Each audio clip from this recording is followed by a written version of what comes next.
Let's make these 3 fun cake designs for Valentine's Day. Using simple techniques and no fancy tools, I'll show you how to make each design step by step, starting with how to frost a cake, but you can skip to the next chapter if you already know this part. A dot of buttercream on the cake board attaches the cake to it so it doesn't slide around, and after alternating cake layers and filling, chill the cake in the freezer for 15 minutes, or the fridge for 30 minutes, so it firms up before you frost it. Start with a crumb coat, which is a thin layer to trap any crumbs that come off the cake, and then chill again before spreading on the final layer. And since the crumb coat has set, no crumbs will get into this layer. Spread the frosting on fairly thickly and make sure it sticks up above the top edge of the cake, which will give you nice sharp angles at the top later. Reach as far as you can around the cake and pull long, smooth spins of the turntable to get smooth sides. And warming up your cake scraper with hot water or a hairdryer or blowtorch will make the frosting even smoother. Level the top edge of frosting by swiping sideways without pushing down to prevent bulges around the top. Put the cake in the fridge for 30 minutes to set the frosting before you decorate. Let's start by turning an image into a cute edible character on a cake. For this technique, you'll need a toothpick and a piping bag, and if you have one, you can use a small round piping tip, or if you don't, you can just cut a tiny piece off the end of your piping bag, or even use a Ziploc bag or sandwich bag if you don't have any piping bags. Outline your design onto a cake. I'm just looking at my image as I draw, but you can print it off and cut it out and trace around it if you like. This is a toothpick, and I'm drawing gently over buttercream frosting after chilling the cake in the fridge for 30 minutes so the frosting is firm and the toothpick lightly scores it. Gently brush off any crumbs of buttercream with a paintbrush or a kitchen towel.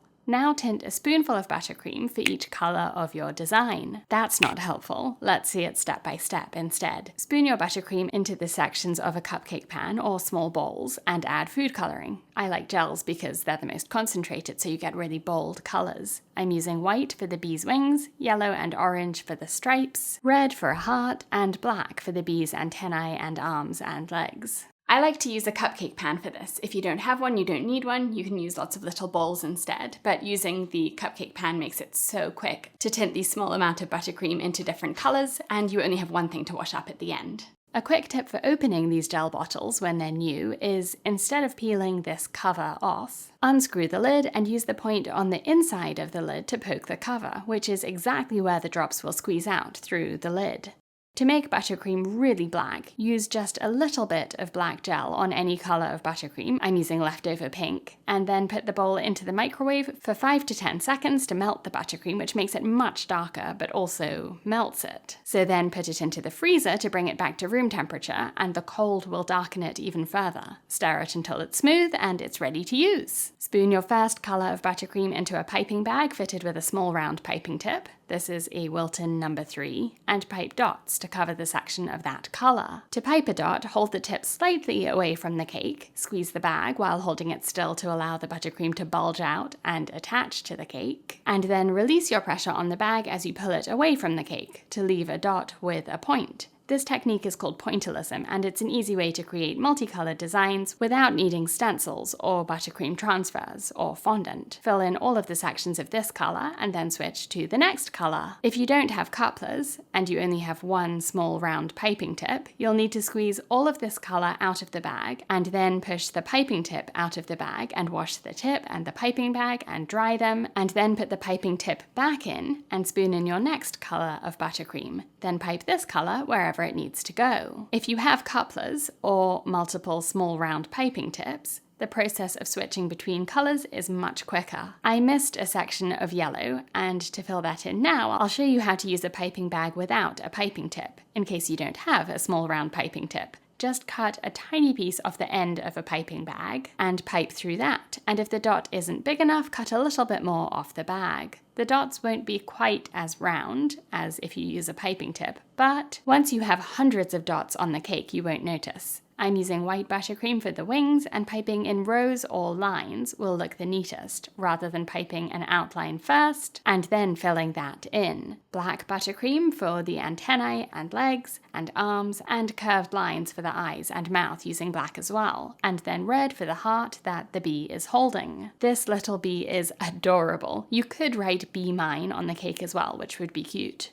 For this next cake design, all you need is a piping bag with no piping tip and a piece of parchment paper or wax paper. You'll turn a clip art image, like this silhouette, into an edible image on a cake. Start with one of my favorite techniques, which is layered piping or lazy piping. By mixing colors in a gradient and then pushing each color down to the end of a piping bag, pushing it all the way with the edge of a cake scraper. And by layering the colors in this order, each color will pipe through the next to make a pretty ombre or gradient, which I'm using here to make a sunset. Pinch the bag at the top and twist it tightly to make piping easier, so that just a light squeeze will push the buttercream out through the end of the piping bag. Start at the bottom of a crumb-coated cake and work your way up, and you'll see all of your colors come through one by one as you pipe. If it's taking too long to go from one color to the next, squeeze a bit of the buttercream out into a bowl until you see the next color start to come through. Finish with the top of the cake and then use an offset spatula or angled palette knife to smooth the frosting on top like this. Switch to a cake scraper for the sides, and after scraping once or twice, use the tip of your spatula or a spoon to wiggle up and down between colors to blend them together more subtly. Scrape until the frosting is smooth, level the top edge, and then put the cake into the fridge while you make a cheap and easy stencil. I'm tracing this clip art image from my phone onto a piece of parchment paper, or you can use wax paper,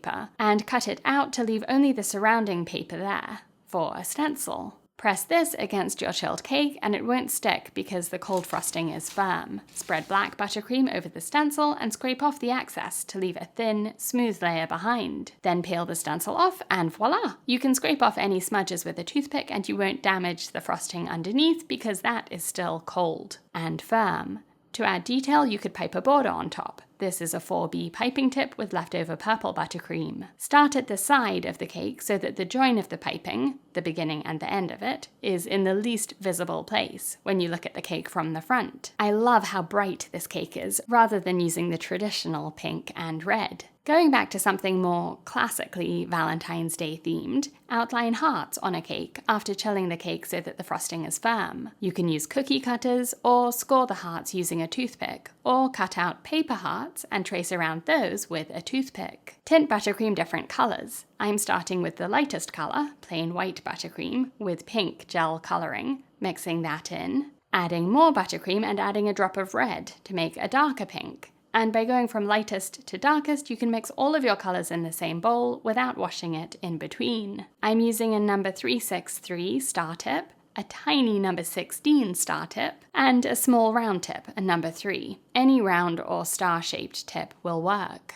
Pipe around the outlines you left on the cake, and for the neatest piping, your piping bag should be between 1/4 and 3/4 full of buttercream, so that it's easy to grip, and the buttercream should be stiff enough to hold its shape, but not so stiff that it's difficult to push through the piping tip. In cold weather, it helps to microwave the buttercream for maybe 5 seconds before piping with it, so it's not really firm from being cold. To add some extra detail and height and color and texture to your cake, pipe your leftover buttercream onto a piece of cling film or saran wrap to make a log of striped buttercream. Roll it up and cut off the excess plastic wrap off one end, and drop that end down into a piping bag fitted with a 1M star tip. Then pipe swirls of buttercream around the top of the cake for multicolored swirls that match the hearts on your cake. To transfer any of these cakes from their cake boards onto a cake stand or platter, chill the cake and pipe or spread some buttercream onto the middle of the stand or platter, and then slide an offset spatula or angled palette knife underneath the cake to separate it from the cake board. Lift it up and center it onto the stand or platter, and now it's extra pretty for a display or a photo. I hope you've seen something you'd like to try.